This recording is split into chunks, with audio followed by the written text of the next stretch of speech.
Bismillahirrahmanirrahim. Assalamualaikum warahmatullahi wabarakatuh. Selamat pagi anak-anakku sekalian. Salam sejahtera untuk kita semua.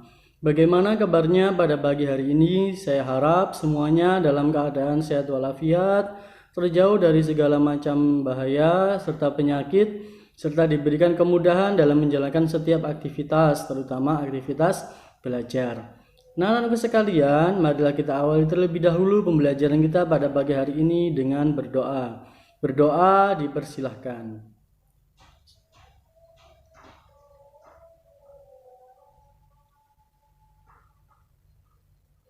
Terima kasih. Anak-anakku sekalian, berjumpa lagi dengan Bapak ya. Yang minggu lalu kita sudah juga berjumpa. Minggu lalu masih ingat mata pelajaran kita apa pada hari Kamis? Ada dua mata pelajaran yang kita akan bahas ya. Yang pertama apa, masih ingat? Nah, betul sekali ya. UUK atau Perundang-Undangan Kesehatan. Kemudian yang kedua nanti siang adalah K3LH. Betul sekali.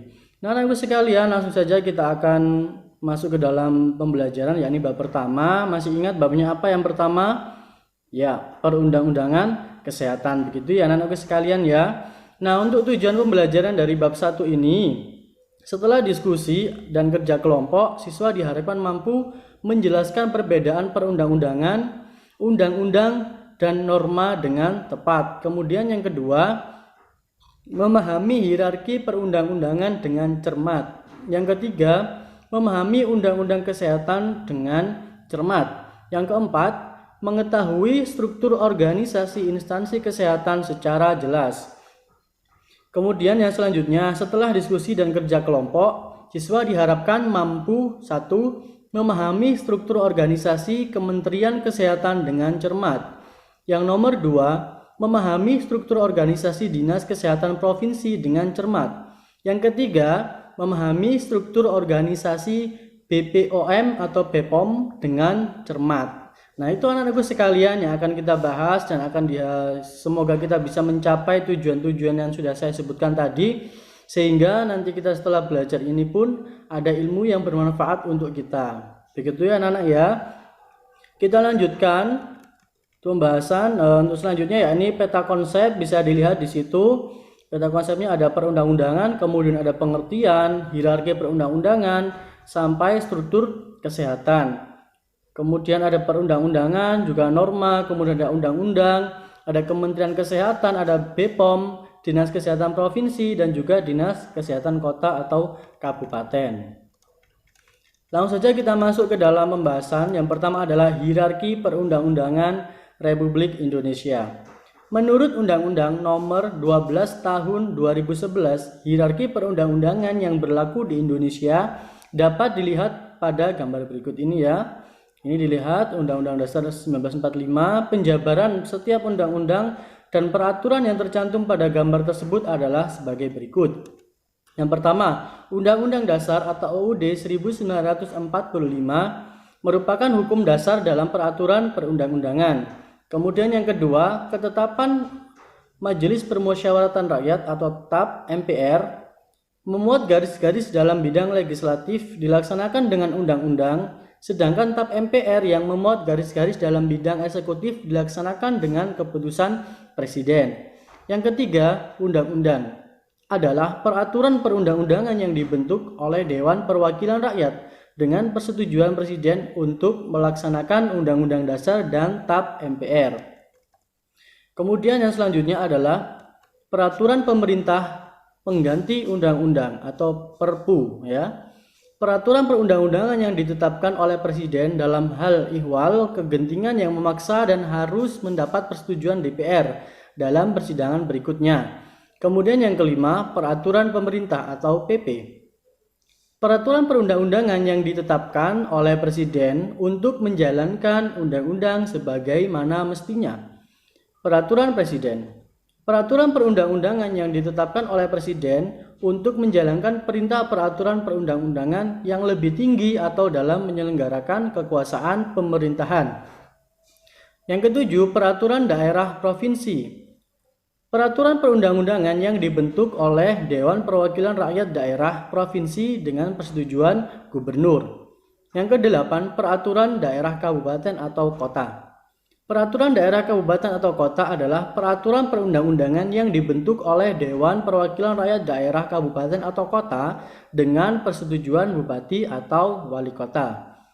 Kemudian selanjutnya, dalam ketentuan ini yang dimaksud dengan hierarki adalah perjenjangan setiap jenis peraturan perundang-undangan yang didasarkan pada asas bahwa peraturan perundang-undangan yang lebih rendah tidak boleh bertentangan dengan peraturan perundang-undangan yang lebih tinggi. Jadi peraturan daerah kabupaten atau kota tidak boleh bertentangan dengan peraturan daerah provinsi. Begitu pula seterusnya ya.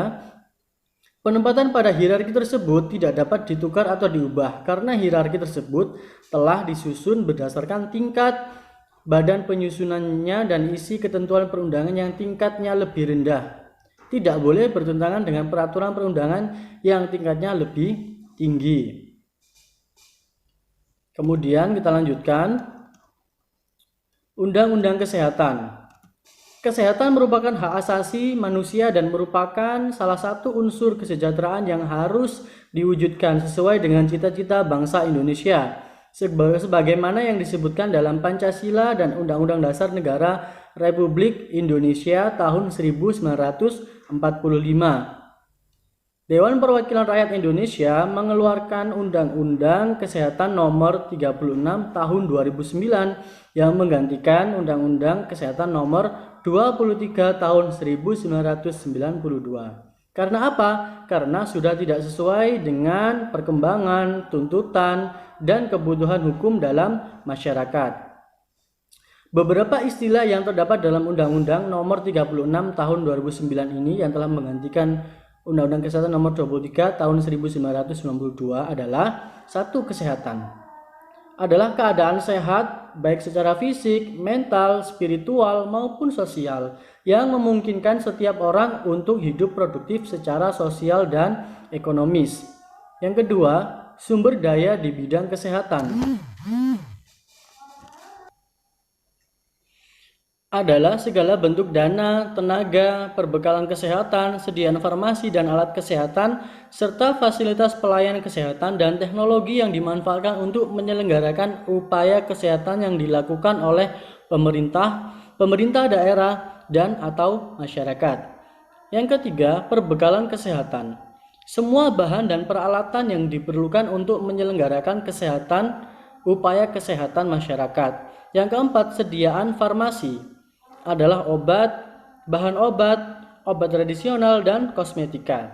Yang kelima, alat kesehatan adalah instrumen, aparatus, mesin dan atau implan yang tidak mengandung obat yang digunakan untuk mencegah, mendiagnosis, menyembuhkan dan meringankan penyakit, merawat orang sakit, memulihkan kesehatan pada manusia, dan atau membentuk struktur dan memperbaiki fungsi tubuh.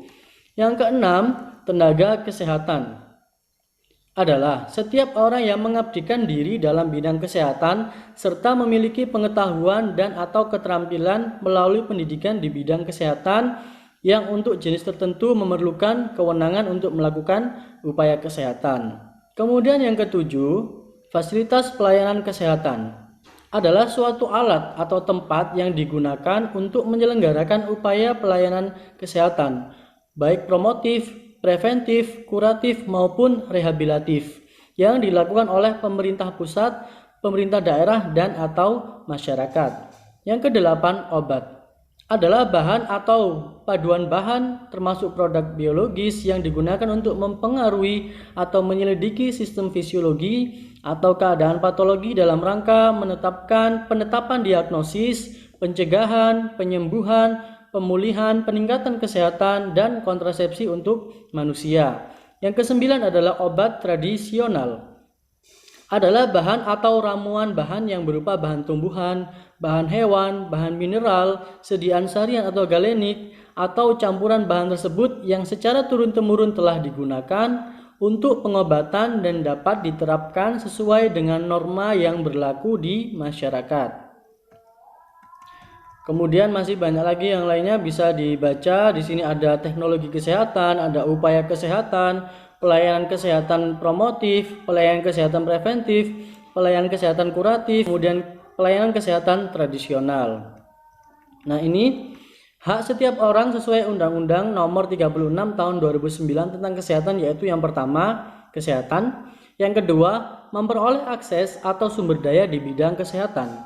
Yang ketiga, memperoleh kesehatan yang aman, bermutu, dan terjangkau. Yang keempat, mandiri dan bertanggung jawab menentukan pelayanan kesehatan yang diperlukan bagi dirinya. Yang kelima, mendapatkan lingkungan yang sehat bagi pencapaian derajat kesehatan.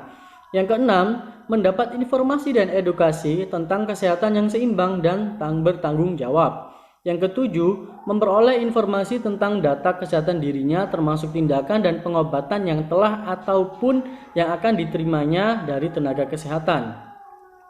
Kemudian kewajiban setiap orang sesuai Undang-Undang Nomor 36 Tahun 2009 tentang kesehatan, yaitu yang pertama, mewujudkan, mempertahankan, dan meningkatkan derajat kesehatan masyarakat yang setinggi-tingginya.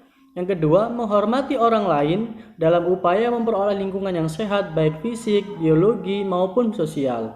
Yang ketiga, berperilaku hidup sehat untuk mewujudkan, mempertahankan, dan memajukan kesehatan setinggi-tingginya.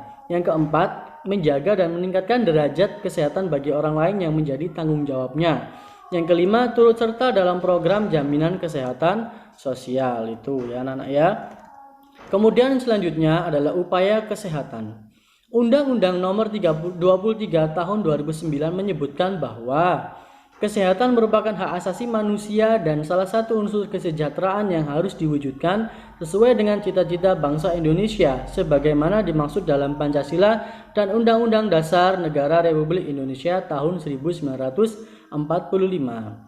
Pemerintah melakukan berbagai upaya dalam rangka mewujudkan cita-cita bangsa Indonesia.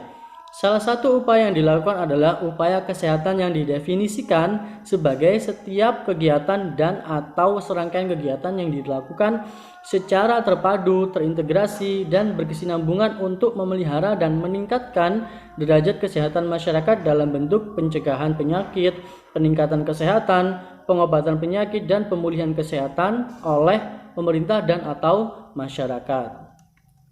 Nah, sekalian di situ bisa diperhatikan ada organisasi instansi kesehatan. Ini kita ambil struktur organisasi Kementerian Kesehatan. Di situ bisa diperhatikan ada tabelnya apa saja, bisa diperhatikan ya. Ini bagan organisasi Kementerian Kesehatan RI yang diambil dari sumber www.kemkes.go.id. Begitu anak-anak sekalian. Kemudian selanjutnya ada Direktorat Jenderal Bina Kefarmasian dan Alat Kesehatan. Di situ bisa diperhatikan untuk struktur organisasinya ya. Mulai dari Direktorat Jenderal Kefarmasian dan Alat Kesehatan ya sampai di tabel bawah-bawahnya itu. Berdasarkan Permenkes nomor 64 tahun 2015 pasal 505 dalam melaksanakan tugas sebagaimana dimaksud dalam pasal 504, Direktorat Jenderal Kefarmasian dan Alat Kesehatan menyelenggarakan fungsi 1. Perumusan kebijakan di bidang produksi dan distribusi sediaan farmasi, alat kesehatan dan perbekalan, kesehatan rumah tangga, pengawasan alat kesehatan dan perbekalan rumah tangga, tata kelola dan sebagainya itu ya sampai ke poin 7 itu. Kemudian Badan Pengawas Obat dan Makan atau BPOM. Badan POM ya, berdasarkan pasal 2 pada Peraturan Presiden nomor 80 tahun 2017 tentang Badan Pengawas Obat dan Makanan. BPOM mempunyai tugas menyelenggarakan tugas pemerintah di bidang pengawasan obat dan makanan yang terdiri atas obat, bahan obat, narkotika, psikotropika, prekursor, zat adiktif, obat tradisional, suplemen kesehatan, kosmetik, dan pangan olahan sesuai dengan ketentuan peraturan perundang-undangan. Jadi BPOM ini yang menjalankan tugas dari pemerintah dalam bidang pengawasan obat dan makanan. Untuk fungsi BPOM ini di sini sudah kita tayangkan, bisa dilihat anak-anak ya. Kemudian ini ada struktur organisasi dari BPOM, bisa diperhatikan mulai dari kepala badan POM sampai unit pelaksana teknis. Yang selanjutnya adalah Dinas Kesehatan Provinsi. Dinas Kesehatan Provinsi mempunyai tugas membantu gubernur melaksanakan urusan pemerintahan di bidang kesehatan yang menjadi kewenangan daerah dan tugas pembantuan yang ditugaskan ke daerah provinsi. Dinas Kesehatan terdiri atas 1. Sekretariat, bidang kesehatan masyarakat, bidang pencegahan dan pengendalian penyakit, bidang pelayanan kesehatan, dan bidang sumber daya kesehatan. fungsi kesehatan provinsi tercantum dalam Permenkes RI nomor 49 tahun 2016. Nah, untuk strukturnya di sini bisa diperhatikan ya. Ini struktur dari Dinas Kesehatan Provinsi. Dimulai dari kepala dinas sampai tabel yang paling bawah itu ya anak-anak ya. Nah, anak-anakku sekalian, itu cukup sekian yang bisa Bapak sampaikan ya. Semoga itu bisa difahami dengan baik. Nanti kalau ada yang perlu ditanyakan bisa melalui japri via WhatsApp ke saya ya anak-anak ya. Nah, sekarang untuk tugasnya, tugas dari perundang-undangan kesehatan ini adalah jelaskan perbedaan perundang-undangan, undang-undang, dan norma. Saya ulangi lagi ya. Jelaskan perbedaan dari perundang-undangan, undang-undang, dan norma. Silakan dijelaskan perbedaannya dari ketiga itu, ditulis di buku masing-masing yang rapi begitu ya. Saya tunggu tugasnya sampai pukul 17.00. Begitu anak-anakku sekalian ya, terima kasih. Terakhir, tetap jaga kesehatan, sering-sering mencuci tangan menggunakan sabun minimal 20 detik, atau menggunakan hand sanitizer, kemudian kenakan masker jika batuk atau flu atau keluar rumah. Konsumsi makan makanan yang bergizi dan minuman yang bergizi, olahraga yang teratur, istirahat yang cukup, kemudian senantiasa terapkan social distancing dan juga physical distancing. Begitu saja anak-anak sekalian yang bisa Bapak sampaikan. Apabila ada kurang lebihnya mohon maaf, semoga bermanfaat. Marilah kita tutup pembelajaran kita dengan membaca hamdalah bersama-sama. Alhamdulillahirabbil alamin. Terima kasih. Cukup sekian. Wassalamualaikum warahmatullahi wabarakatuh.